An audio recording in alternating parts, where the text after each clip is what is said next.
question is that my understanding is that the right battle is the one fought not for self but for others. Is my understanding right? Please elaborate more on right battles. Is it so that most of the battles we fight day to day are wrong battles? You may fight for others, but who are these others? Do you fight for every other?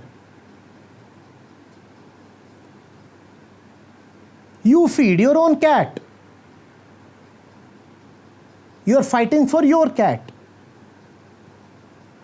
Now, is it really the same as fighting for others? You are protecting your cow. You milk her. You have a vested interest there. Would you say that your motive is charitable? Would you say that you are doing it because you are a world lover? Your altruism knows no bounds. But we do that, don't we?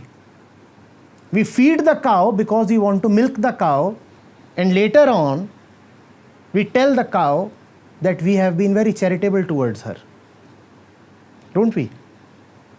Have you not seen parents do this to their kids? We raised you, we fed you, we taught you.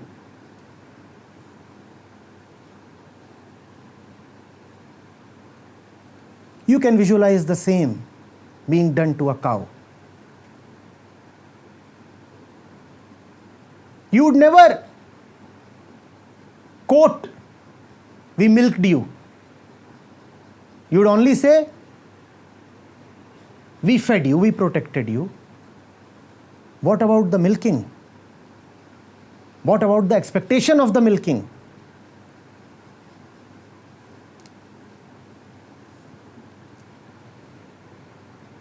If one is really doing something genuinely for others, there are no conditions attached. There never are any fine prints. Neither are there conditions attached in the beginning, nor are there conditions attached in the action. You'll be prepared to do anything, and anything means anything.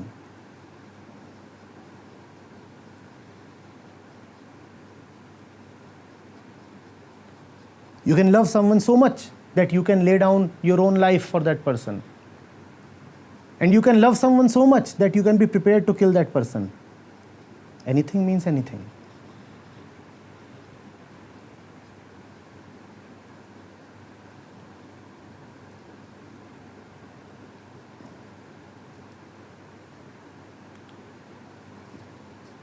Kindly get over this notion that we live for others. That is the privilege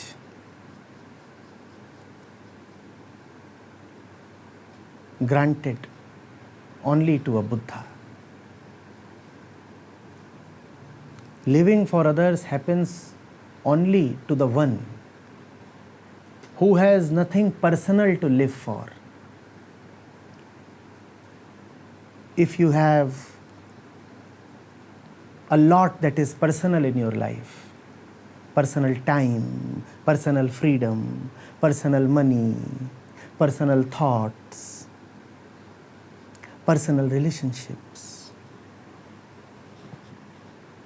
personal choices. As long as you have all this personal stuff in your life, you will live only for this stuff.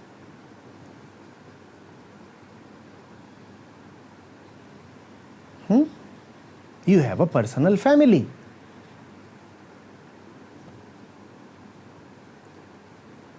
You fight for that family. You do a lot for that family. Does that mean you are doing anything for others?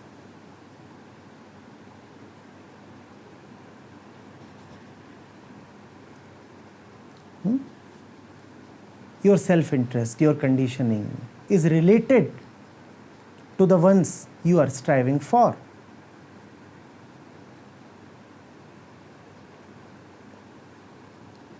Yes, you are right. Your suspicion is not pointless. You are asking, are our day-to-day battles wrong? Most of them are. What was the definition of a wrong battle? That starts from incompleteness. We fight to win, we fight to gain, we fight to conquer, we fight to get. Hence our battles are wrong. If I win, I would be richer by so much. If I win, I would be bigger by so much. Obviously the battle is wrong. Equally, parallelly, without any change in the intention, it can be said, if I win, my daughter would be bigger by so much. If I win, my son would be richer by so much. If I win, my wife would be happier by so much. Same thing, just the same thing. If your wife is happier, she makes you happy. Ultimately, you are trying for your own personal self. If your son is richer, you feel that the riches would, or at least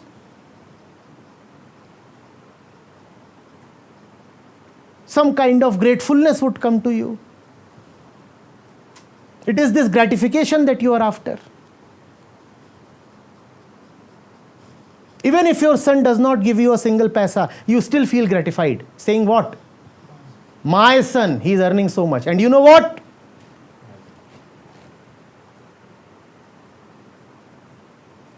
I am independent enough to not accept a single paisa from him. That is the tradition of our honored clan. We raise sons, but we don't demand anything from them.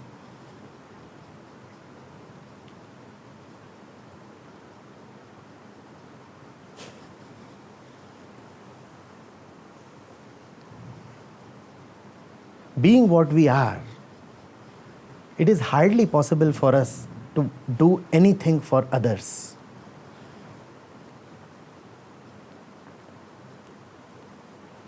Let us never weigh the other down with stories of our unconditional help or love. That does not happen with us. We are trying to make the other feel guilty for something he has never done, and we are trying to make ourselves feel inflated, superior for something that we have never given. This is bad, simply bad.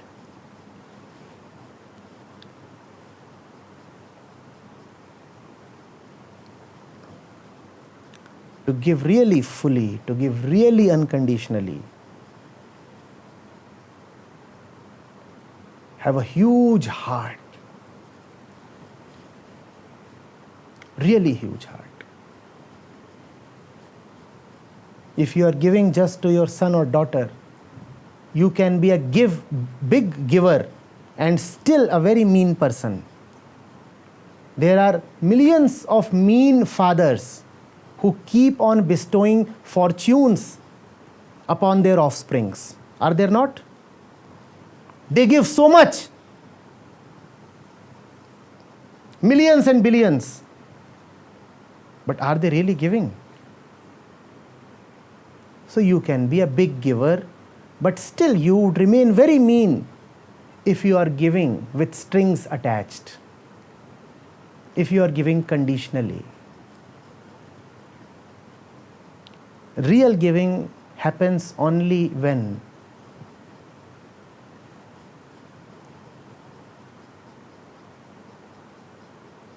it is a joy for you to give. It is strange, please understand.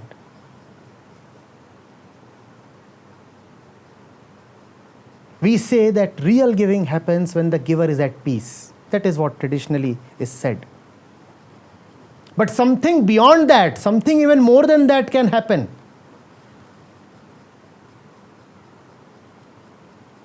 If you are really a true giver, you can even start feeling restless if you cannot give. It is not merely that you are so much in peace that you are giving.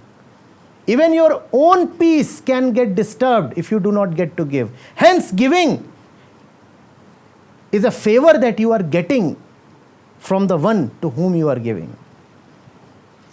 It has been a tradition in India that when you donate, you bow down to the one you are donating to.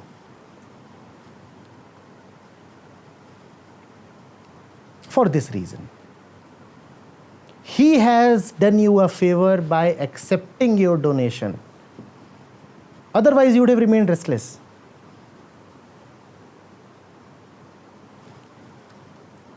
Rahim was not only a saint poet, he was a fairly well-to-do person. He was one of the 9 gems of Akbar's court. He had decent money. And it is said that once every year, he would give away most of what he had. And he would simply become free of possessions. Now it was noticed that when he would be giving away things, he would simply keep his head bowed down, not even raise his eyes to look at the face of the person he was giving to. Somebody asked him, "What are you doing? Don't you want to know whom you are benefiting?" He said, "I feel ashamed in giving." The fellow said, "Why?" He said, "Because I am just giving away that which has come to me. It is not really mine, but all the credit is coming to me. That's what makes me feel ashamed." The very motivation to donate comes from him. Without his intervention, you couldn't have given away. If you had your personal way, you would have just kept accumulating. The very fact that you are able to have the strength to donate, to give, means that somebody else is at work. Who is at work? He is at work. And if it is his work, why is the person taking the credit? So he said, "I just prefer to keep looking at the earth."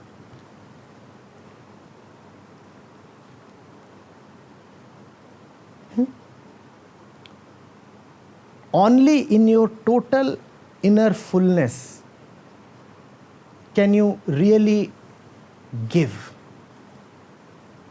Can you really do something for the other? And that is the right battle. The right battle says, "I am all right, yet I am picking up a battle." That is very unknown in our life. When you feel all right, what do? You retire to your secluded sanctuary. You say, "Now that things are okay, I'm going away and hiding in my cozy cave. Let nobody disturb me." The way of the warrior, the real warrior, is different. He fights precisely because he's okay. When we are okay, what do?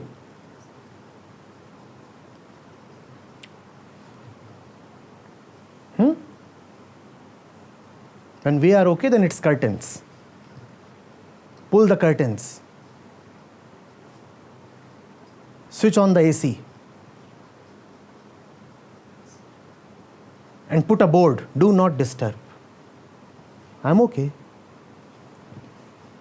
Hence, do not disturb. The real warrior says, "Now that I am okay,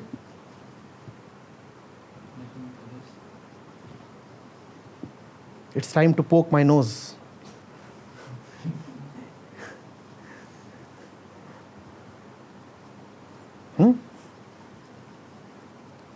But before you poke your nose, chop off your head.